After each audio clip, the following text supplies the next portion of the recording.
Bonjour à tous. Toujours dans le cadre de ce cours en ligne d'analyse mathématique, nous allons poursuivre notre premier chapitre sur les fonctions numériques d'une seule variable avec une deuxième section qui traite les limites. À vrai dire, cette section sera subdivisée en deux parties. Une première partie qui fera l'objet de cette vidéo même et une deuxième partie qui va venir dans une vidéo suivante. Alors, les objectifs, pour cette première vidéo, il s'agit de présenter d'abord un peu l'esprit, le principe de la notion de limite et rappeler un peu les divers types de limites, en même temps avec quelques définitions. Pour la vidéo qui va suivre, ça va rappeler et renforcer pas mal de propriétés fondamentales déjà vues sur les limites, ainsi que les opérations et les conventions de calcul des limites. Alors, commençons cette vidéo avec une présentation générale des limites et je commence par euh, un peu présenter l'esprit et l'intérêt de calcul de limites. Lorsqu'on a une fonction en fait qui définit sur son domaine de définition, les points qui appartiennent au domaine de définition, à première vue, ne présentent aucun problème puisqu'on peut toujours calculer leur image. Alors, il y a des points qui échappent au domaine, donc il y a des points où la fonction n'est pas définie. Alors peut-être là, il y a une question qu'on se pose. Comment se comporte la fonction non pas au niveau du point, puisque l'image n'existe pas, mais au voisinage de ce point-là. Pour les valeurs qui sont vraiment très proches, on cherche à savoir comment se comporte cette fonction. Alors, je vais donc citer ici un premier exemple de sinus, la fonction sinus de x sur x, qui n'est pas bien évidemment définie en 0. Malgré cela, pour les valeurs qui sont vraiment très proches de 0, en calculant sinus de x sur x pour ces valeurs-là, on va remarquer que ces valeurs-là s'approchent de la valeur 1. Donc, en faisant de plus en plus approcher x de 0, positivement ou négativement, sinus de x sur x s'approche de 1. C'est ce qui nous donne le droit de noter avec la définition de limite. La limite quand x tend vers 0 de sinus de x sur x égale à 1. Un deuxième exemple, c'est le ln de x qui est défini sur r plus étoile. Alors, ce n'est pas défini en 0, mais on se demande qu'est-ce qui se passe pour les valeurs qui sont vraiment très proches de 0. Quand x tend vers 0 plus, avec des valeurs, c'est-à-dire pour supérieur ou égal à 0, supérieur strictement à 0, on remarque que tant que c'est proche de 0, tant que ln de x devient de plus en plus grand négativement. Donc ça va vers des valeurs négatives tout au-dessous de l'axe OX. Donc ici, on a le droit d'écrire la limite quand x tend vers 0 plus de ln de x égale à moins l'infini. Il y a une deuxième situation qui aussi nous tracasse au niveau de la fonction, au niveau de l'étude de la fonction. Il s'agit de lorsque le domaine de définition est non borné, donc la présence de plus ou moins l'infini dans les extrémités, soit les deux, soit une seule extrémité à la fois. D'accord? Alors, on se demande aussi, lorsqu'on fait augmenter les valeurs de x, infiniment grand ou infiniment petit, qu'est-ce qui se passe pour la fonction elle-même, pour les images? Alors, je prends cet exemple usuel, les standards, 1 sur x, la fonction 1 sur x, autant que x est grand, autant que son inverse est petit, donc soit positivement, soit négativement aussi. Donc là, ce qui nous donne le droit d'écrire que cette limite, alors d'où vient ce principe de limite? La limite quand x tend vers moins l'infini de 1 sur x égale à 0, mais en fait sans jamais atteindre 0. Donc là, c'est important cette remarque. Aussi la racine de x. La racine de x, définie sur R+, tant que x est grand, prend des valeurs assez grandes, tant que la racine de x est aussi grande. Donc c'est ce qu'on note par la limite quand x tend vers plus l'infini de racine de x égale à plus l'infini. Donc voilà un peu l'intérêt et le principe de calcul des limites. Alors, avant de donner la première définition de la limite, finie en un point, j'aimerais bien vous présenter la notion de voisinage d'un réel, une notion que l'on va rencontrer et utiliser au cours de ce chapitre et même davantage. Alors, en prenant un x0 appartiennent à R, un voisinage de x0, il peut être ouvert ou fermé selon les besoins et les cas. Ce n'est qu'un intervalle centré en x0. Alors là, lorsque je dis centré en x0, on a schématisé ici sur l'axe la droite rayée. En prenant x0, il se met au milieu de ce segment. Bon, segment, donc, ici c'est ouvert, donc c'est un intervalle avec une extrémité gauche x0 moins epsilon. Epsilon représente ici, c'est une quantité strictement positive, représente cette distance qui est aussi égale à la distance de droite, d'extrémité droite x0 plus epsilon. Donc là, tout intervalle de cette forme-là, ça s'appelle un voisinage de x0, le point central qui est au milieu de cet intervalle. Lorsqu'on parle de voisinage, il faut toujours penser à des voisinages vraiment avec une longueur. Ici déjà, la longueur de cet intervalle, c'est égal à 2 epsilon, avec une longueur très petite. Donc, si je dis un x qui appartient à ce voisinage, soit il se met du côté droit ou du côté gauche, signifie qu'il est proche. Il est proche de x0. Donc, cette distance, en fait, on la considère vraiment très petite.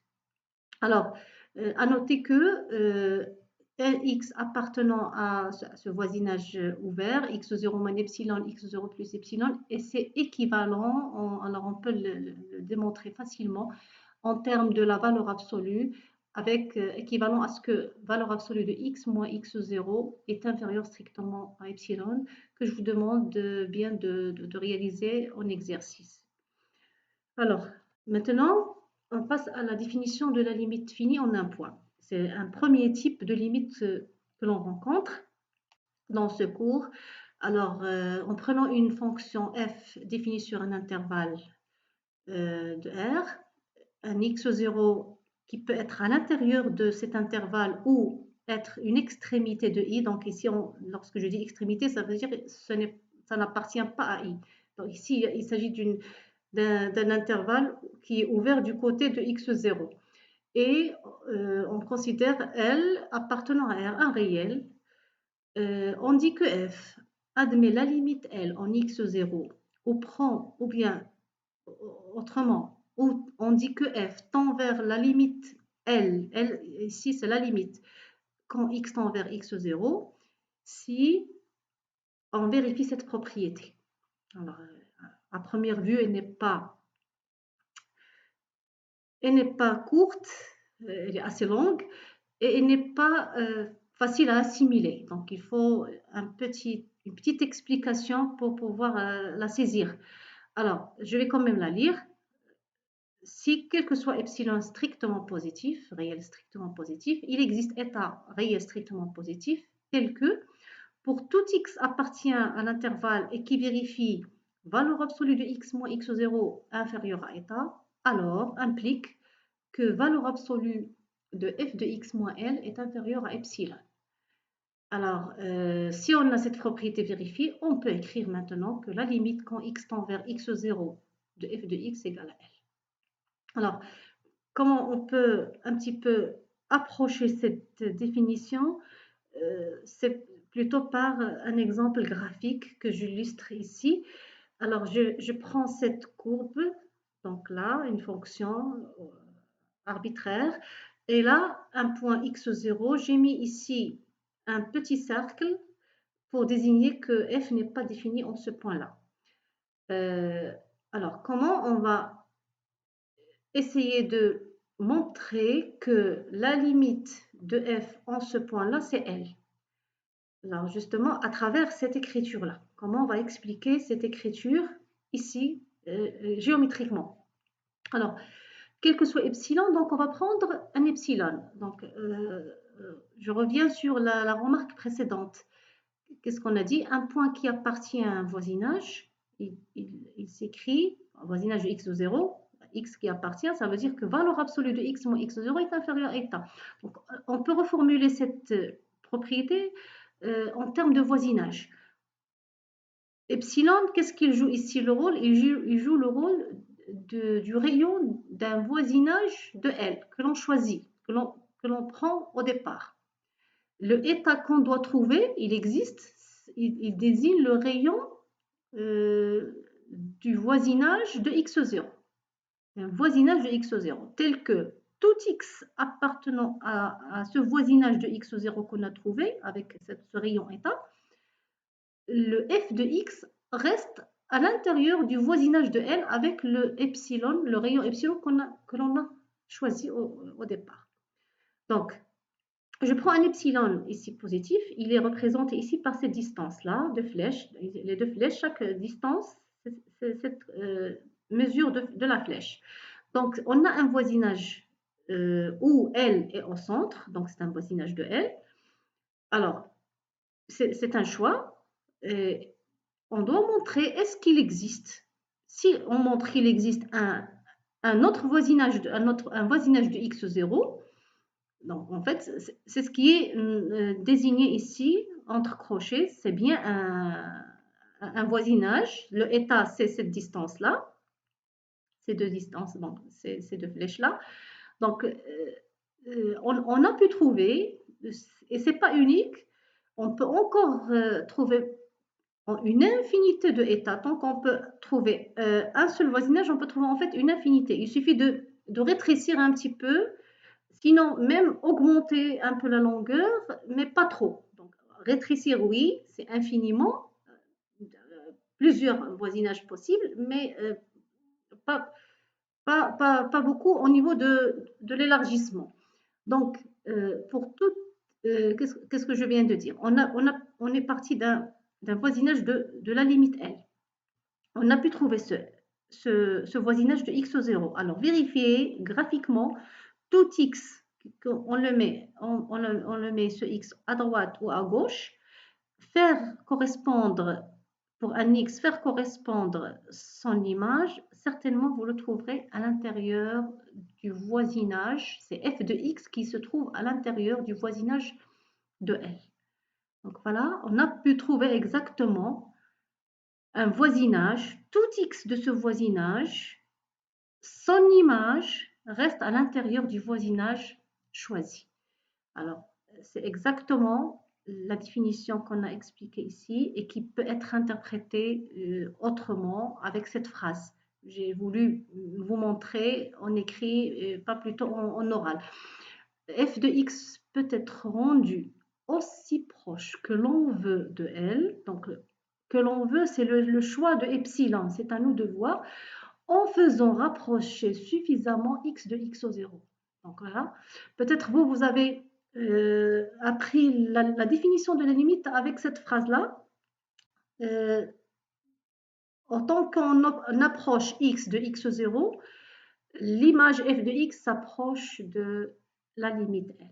Donc là, c'est l'interprétation globale, mais c'est l'interprétation exacte de cette définition mathématique. Alors, justement, cette définition, on ne va pas l'utiliser au niveau des applications. Cependant, j'aimerais bien que vous l'utilisiez au moins une fois dans cet exercice. Comme ça, un petit entraînement, en même temps, vous arriverez à comprendre cette propriété. Et je le dis, c'est tout à fait possible pour un niveau des économistes à l'université. Alors là, il s'agit de montrer que la limite de la fonction constante c, c'est exactement c, mais à partir de cela. Donc, vous allez poser un epsilon et chercher le état qui réalise cette implication. De même, pour cette fonction f de x égale à x, la limite en tout point x0 de f de cette fonction f de x égale à x0. Déjà ici, il n'y a pas de problème de définition, c'est toujours vrai. Et la même chose ici, pour cette fonction f de x égale à x carré, j'aimerais bien que vous le fassiez seulement au voisinage de 0. C'est faisable. Vous prenez un epsilon et vous devriez chercher un état qui vérifie l'implication. Voilà pour cette définition de la limite finie en un point.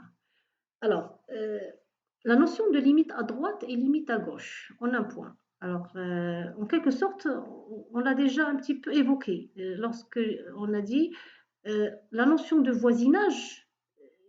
Il y a le côté gauche et le côté droit dans un voisinage, parce que le point se met au milieu.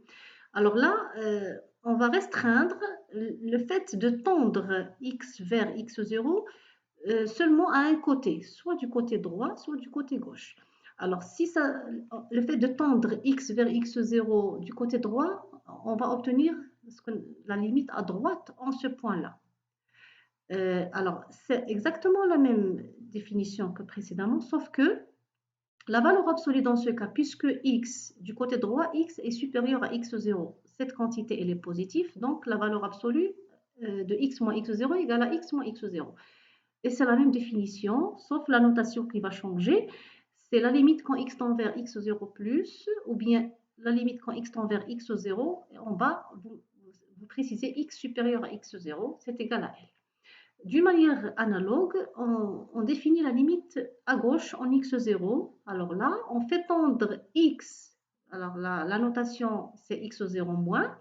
X vers x0 moins, ça veut dire x tend vers x0 par les valeurs qui lui sont inférieur, c'est-à-dire x inférieur à x0. Alors là, le petit changement, la valeur absolue, c'est l'opposé parce qu'elle est négative. X inférieur à x0, cette quantité x moins x0, elle est négative. Donc la valeur absolue, on prend l'opposé. Et voilà, donc les deux définitions de la limite à droite et la limite à gauche. Alors, un petit exemple de calcul ici. J'ai pris cette fonction, valeur absolue de x, sur x facteur de x carré plus 1.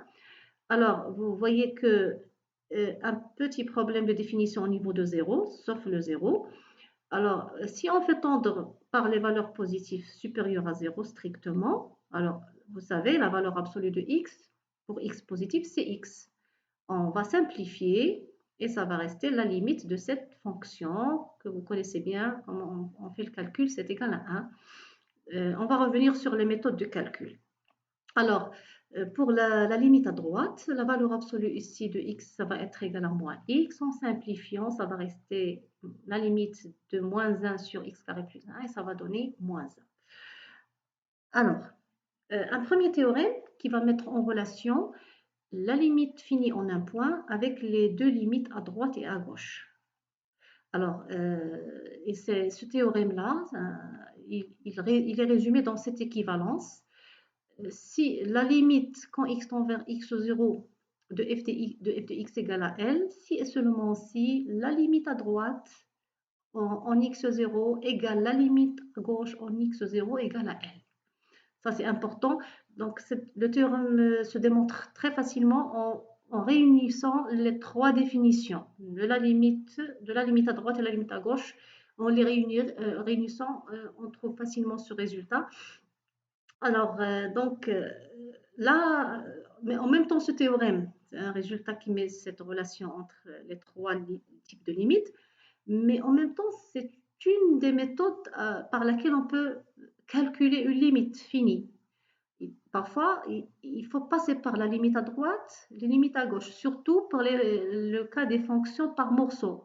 On donne une partie, une expression de la fonction à droite qui est différente de son expression à gauche par rapport à un point. Et là, on est obligé de passer par les deux limites, à droite et à gauche. Alors, en calculant ces deux limites, deux cas peuvent se présenter. Soit elles sont égales, dans ce cas, si c'est égal, alors directement on conclut que la limite, c'est ce réel-là qu'on a trouvé. Sinon, si c'est différent, donc là, c'est ce que j'ai mis en remarque.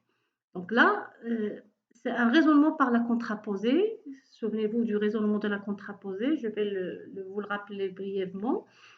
Si on a une implication P implique Q, sa contraposée, c'est non Q implique non P. Alors là, si j'applique ce raisonnement de la contraposée à cette première implication, parce qu'ici, on a une équivalence, donc on peut aller dans les deux sens. Alors, le premier sens direct, si la limite en x0 égale à L, implique les deux limites à droite et à gauche égales à L. Alors, dans ce cas, la négation de Q, c'est le non du résultat, implique le non du départ, de P. Alors, la négation ici, ça va être sous cette forme. Si les deux limites sont différentes, voilà, c'est ce que j'ai mis ici, alors, qu'est-ce qu'on dit? On ne dit pas différent de L, mais on dit que la limite n'existe pas. Donc, ce n'est pas un réel.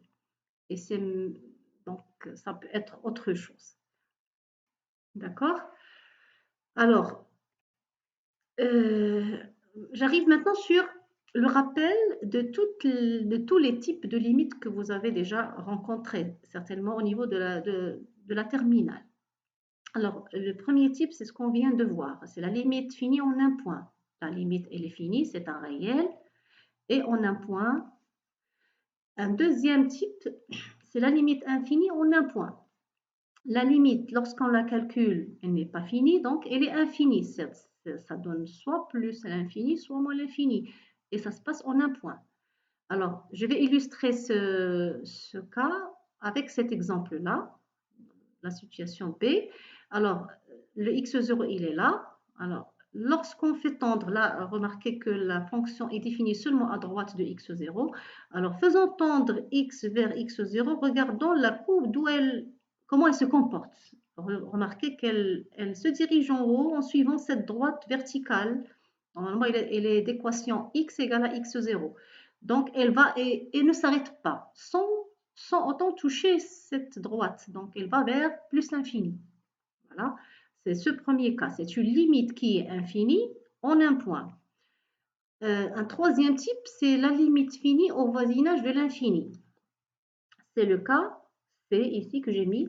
Alors, remarquez, et suivant la flèche, on va faire tendre x vers moins l'infini. Remarquez que cette courbe, elle tend vers aussi, elle s'approche de cette droite d'équation y égale à L3. Voilà. Ici, il y a y égale à L3. Donc ici, on va vers plus l'infini, on fait tendre x vers moins l'infini plutôt, et f de x s'approche de ce réel fini, L3. Donc c'est une limite qui est finie, la limite, on le calcule, elle est finie, mais ça se passe au voisinage de plus ou moins l'infini. Un dernier cas, c'est la limite infinie au voisinage de l'infini. Alors je l'ai représenté par cette situation T. Alors ici, lorsqu'on fait tendre x vers plus l'infini, la courbe, remarquez, elle croît, elle monte de plus en plus, elle va vers plus l'infini. Donc la limite, elle est infinie, mais au voisinage de l'infini. Voilà, il reste peut-être un autre cas. On ne le cite pas peut-être bien avant le baccalauréat. C'est la limite qui n'existe pas, une limite qui peut ne pas exister. Alors, elle n'est ni finie ni infinie. C'est le cas de sinus et cosinus. Souvenez-vous, l'allure de la courbe de cos et sinus, elle oscille incessamment entre moins 1 et 1. Même en allant vers plus l'infini ou moins l'infini, la courbe ne s'approche de rien. Donc, elle reste toujours oscillante entre moins 1 et 1. Elle monte et elle descend entre moins 1 et 1. Voilà, donc là, c'est le cas. On le démontre grâce à la définition mathématique de la limite infinie. Voilà, la limite infinie, on montre qu'elle n'est ni finie ni infinie. Alors, justement, pour ces trois cas-là, leur définition mathématique, comme je l'ai fait pour la limite finie en un point, vous la retrouverez sur le support PDF qui sera mis sur la plateforme de la faculté. Alors, Avec ceci, je termine cette première partie de cette section, tout en vous souhaitant un apprentissage avec nous et à la suivante, Inch'Allah. Je vous remercie.